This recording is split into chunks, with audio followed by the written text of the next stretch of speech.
So raising teenagers has had its ups and downs, and I'm Yeah. quite positive. I'm not that parent who's like, "Oh, teenagers are horrible and it's so hard." I don't think like that. Right. But it has been challenging.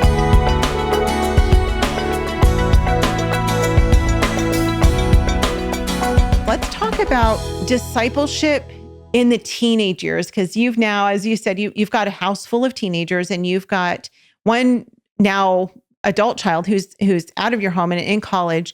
Yes. What have the teenage years look like for you, and how do you disciple your kids through these teen years? So just so you know, currently I have a 20-year-old, an 18-year-old who's a senior in high school, a 15-year-old, and a 14-year-old. The two older ones are girls and the two younger are boys. So for my girls, I feel like it was more of an emotional roller coaster because when they were sad, I was trying to help them to be happy. And then I would be sad for them.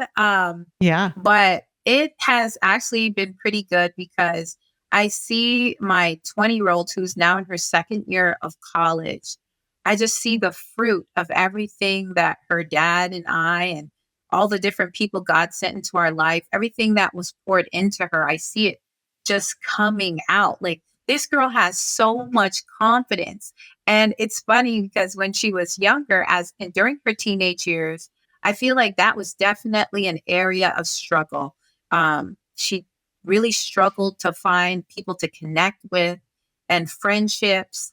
But I see how her almost, I don't want to say isolation, but her not having a lot of friends, she actually grew in Christ. Like her friendship with the Lord is what took off.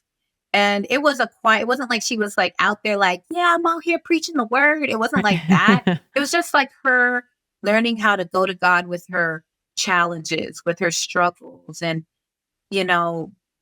just walking with Jesus. And I Yeah. see now, like, it was like somewhat painful because if you ask her, which I was kind of shocked when I heard this from her last year, like, she was like, my life as a teenager was so bad. It was so lonely and it was so horrible. And I was like, it was? We were all here.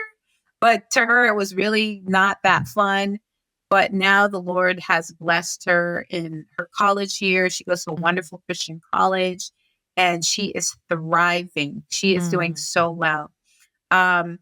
Also, I've seen a difference with boys, raising girls versus boys. So, like I said, my two younger teenagers, 14 and 15, are boys.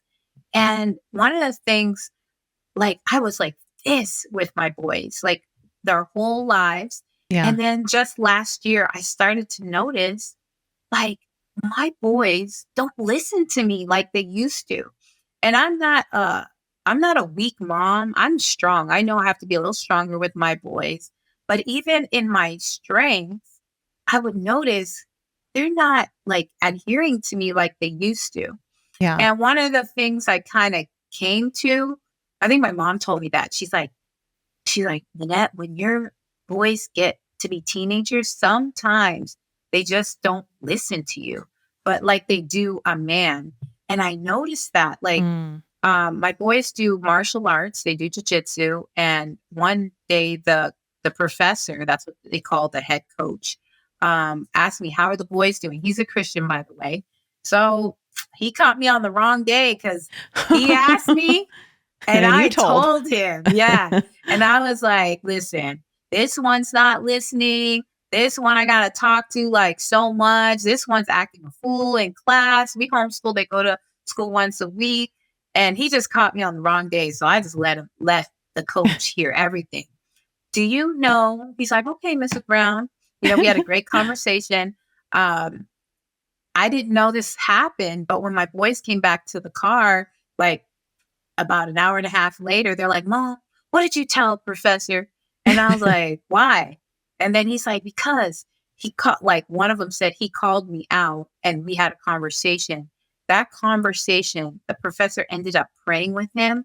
Wow. And let me tell you, that conversation changed my son's life.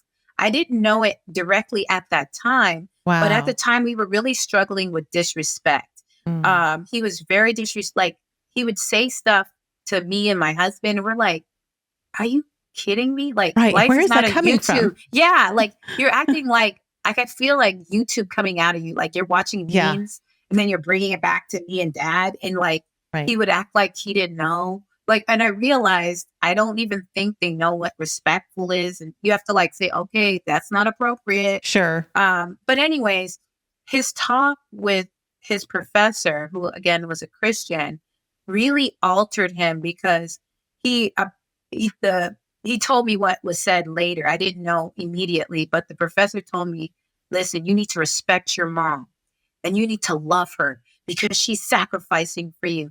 And if I ask her again how you're doing, I hear that you're being disrespectful to her, you're going to have to deal with me." And I'm shocked because he has a strong father. And Yeah. it's not like he's lacking a father figure at Right. home. But Yeah. for some reason, Yeah. that professor's he respects him because he Mhm. looks up to him. But that professor's voice or that man of God's voice made an impact in his life. And it Mm. also showed me, even though me and my husband are intentional parents, that we're like praying for our kids, we're really trying to do the best we can in Christ to raise them to be godly. Yeah. We need people. I saw like God does use other people in our Yeah. children's lives. And I saw the power of that male figure. Yeah. And that really was like huge for me. And he even later on told me that conversation really changed him. And Wow. because he never had anyone step to him like that on the Yeah. outside of his dad. Um, Wow. so so raising teenagers has had its ups and downs, and I'm Yeah. quite positive. I'm not that parent who's like, "Oh, teenagers are horrible and it's so hard." I don't think like that. Right. But it has been challenging Yeah. because you think they're one way as kids, and then all of a sudden, like my really happy, I have one child that's always been joyful and happy, and then went through a very sad, Mm. depressing, dark season. Yeah. And my husband he's always like really keen to their, like where they're at emotionally. And he would be like, "We need to pray for such and such. Something's Yeah. not right with him." And then we would find like when we press in and really focus and praying for that child, we've had where that child I'm talking about has Yeah. come to us and said, at least me, and said, "I want to talk to you," and then shared Mm. some of their struggles.